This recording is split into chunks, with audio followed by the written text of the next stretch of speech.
then, welcome back to Budget Bangers. Had a little bit of a few days of it.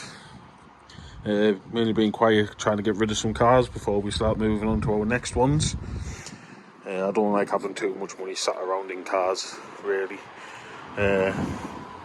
So, what's been happening so far? Ford Ka. I've done a lot of the jobs. As you can see, I've sorted out the bumper and I've been tidying it up a little bit, and I've done the back brakes and the tyre that needed doing. I've sort of sorted the wiper blades out on it. What else was it? Passenger side window wasn't working very well. I've sorted that. All that's waiting on now is the logbook to turn up and the exhaust. The exhaust was absolutely ridiculously priced. My local suppliers wanted £80 something. I think it was like £84. Euro Car Parts wanted 90. And I had a look on eBay, and I found one for less than £40. So by the time I got the clamps in that, I think it was like £43 all in, including delivery, which is a saving. It's obviously a risk, because is it going to be right? Am I going to be able to save the back box? We don't know. We're just going to have to find out when we get to it. It's a decent little motor I've been driving around in it. Obviously it came with a lot of petrol in it, so I've been driving around in it. I can't fault it. Obviously now we know that as well, that thanks to a subscriber left a comment saying that it's previously been written off, but as I said, the price point I'm selling it at, is it going to have an effect? I'm not too sure it will, to be honest with you. I was going to be putting it up for $15.95, or maybe put it for $14.95. Still, for a Ford Ka, ridiculously cheap. And obviously suspect that it's been here where the door and the wing's been painted. I have sorted it out with the trader that I bought it from. We do a good few dealings together. He said he didn't check it because he knew the person where it was coming from. So he just trusted him the same way I trusted him. So he's got stung as well as I've been stung, and he's also had issues. He's had problems with the cars that he sold, so he's losing out doubly. He did give us some money back, where he gave us money off my other purchase that I bought off him, which will leave for a separate video. Sold the two that I had.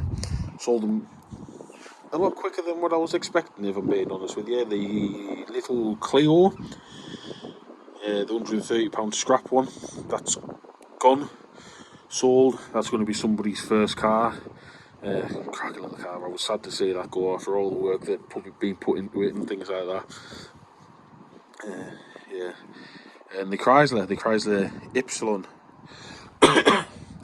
that went yesterday.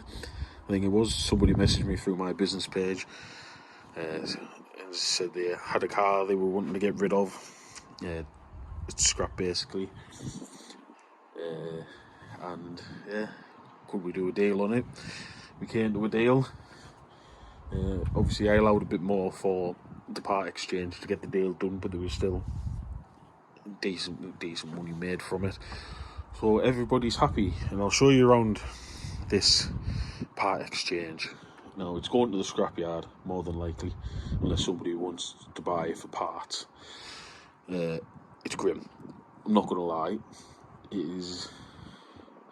You know what? I'll show you. It is a little 2009 Suzuki Outlaw. Now, obviously, I have just done one of these on the channel, but this one has 157,000 miles on it, I think. Noisy gearbox. It's got just over a month's MOT on it. I have put it up on my business page for £250, which is a decent price. It only scraps for £200. Now, I dare say, if nobody wants to come and give us the money for it, it'll just go to the scrap, because I just don't have the time or the space for it, or the interest in it. And I'm not putting it on Facebook Marketplace because I know the sort of people that will want to come and buy it. And I'll be honest with you, I don't want to come looking around it because, dare say, this is the dirtiest car I have ever had. Now, I have had some mingers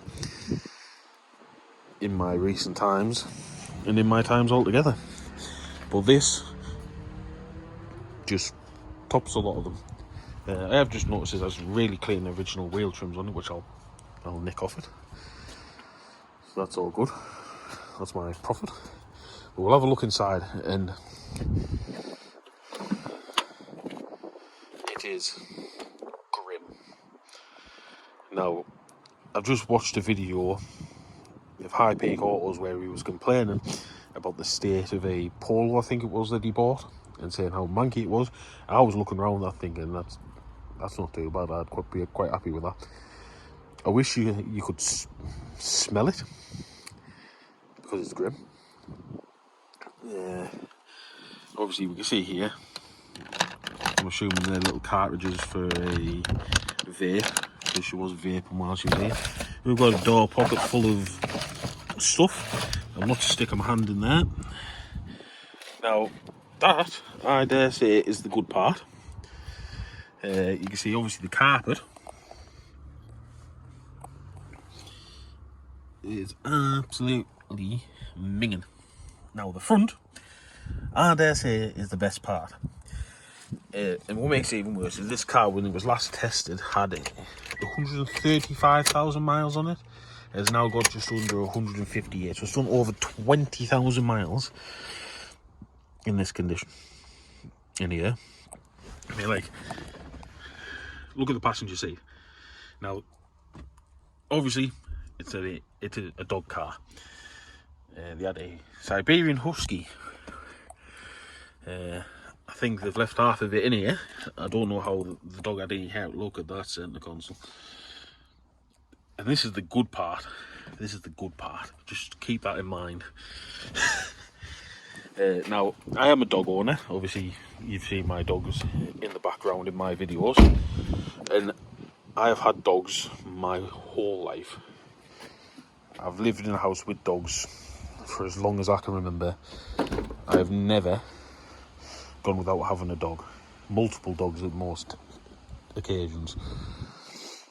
The smell of dog does not bother me at all. You know, it's just one of them things that comes when you're a dog owner. It doesn't faze. It's not pleasant, but it doesn't faze me. I'd rather it smell like dog than it smell like sick and old food from children and things like that. I'd rather it be from mess from dogs and mess from children. But yeah, into the back. I'm not gonna lie to you, it is grim. I mean, like, the carpet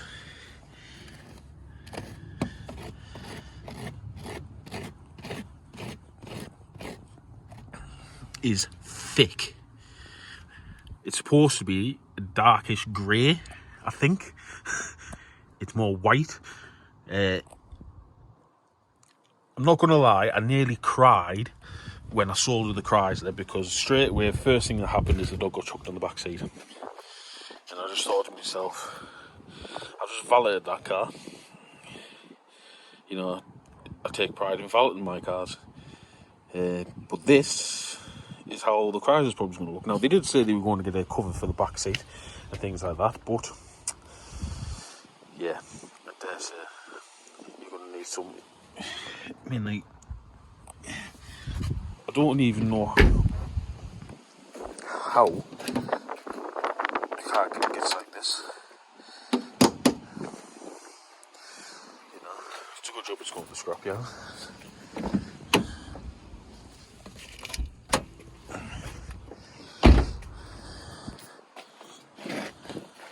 You take a mick or what? Shut the door, it shuts itself. Yeah? You don't get these sort of conundrums at Chops Garage. Boot struts are there in theory. In practice, maybe it's not so much. Boot, not too bad really. not too bad at all. Now, sometimes what I do with my part exchanges that I don't want anything to do with, I put them up on Facebook Marketplace, spares or repairs. Somebody wants to come and buy them, they'll come and buy them. If not, they just get scrapped.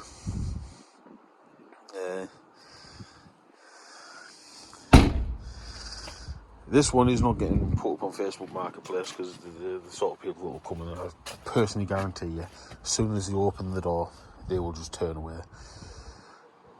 Also, I do have a little bit of self-pride, believe it or not. Part exchanges and selling them spares or repairs doesn't bother me. Sometimes I'll give them a quick over if they need it, but they tend to go out how they came in.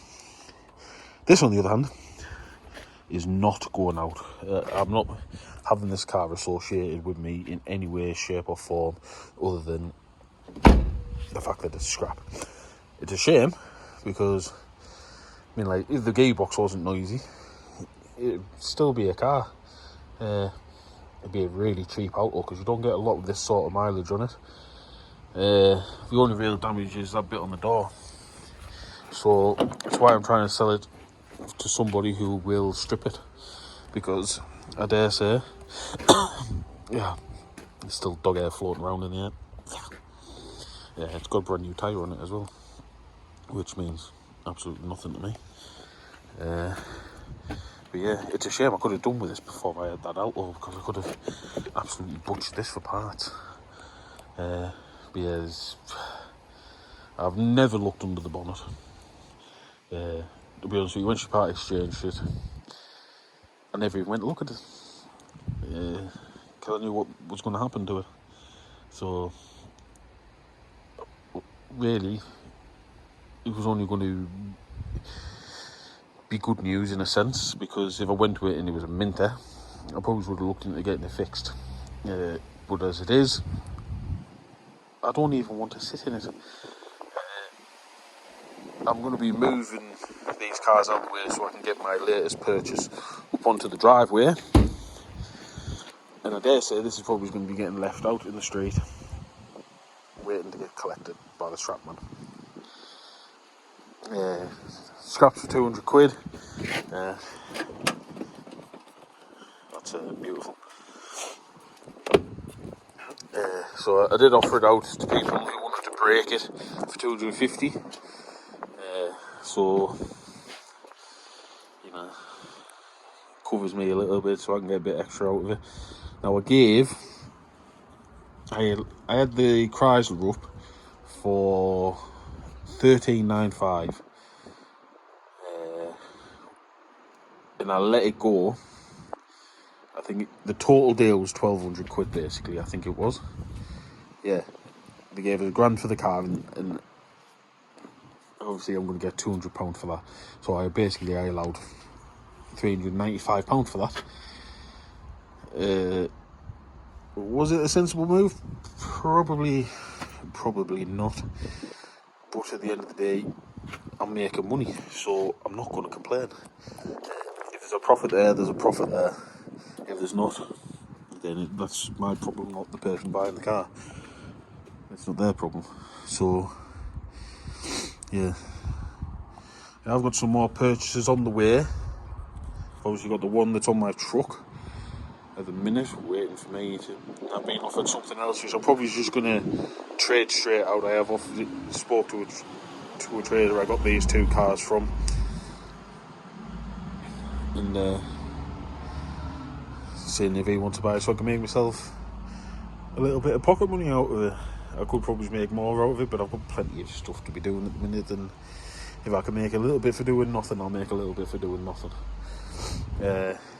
Also, the Uno, was happy to hear that you're quite happy to hear about that video happening, and you were all very pleasant about it, saying there was nothing wrong with it, which I was happy about as well. But I dare say you're probably going to have your eyes open when I pull it out the garage and it's in the daylight. But the problems that it has doesn't faze me in the slightest. because I just love that car so much.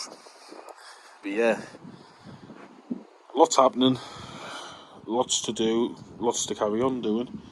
I just thought I'd show you around that absolute mess. I'm still kind of choking on dog hair a little bit, to be honest with you. Yeah, lovely. But yeah, thank you for watching, and I'll catch you on the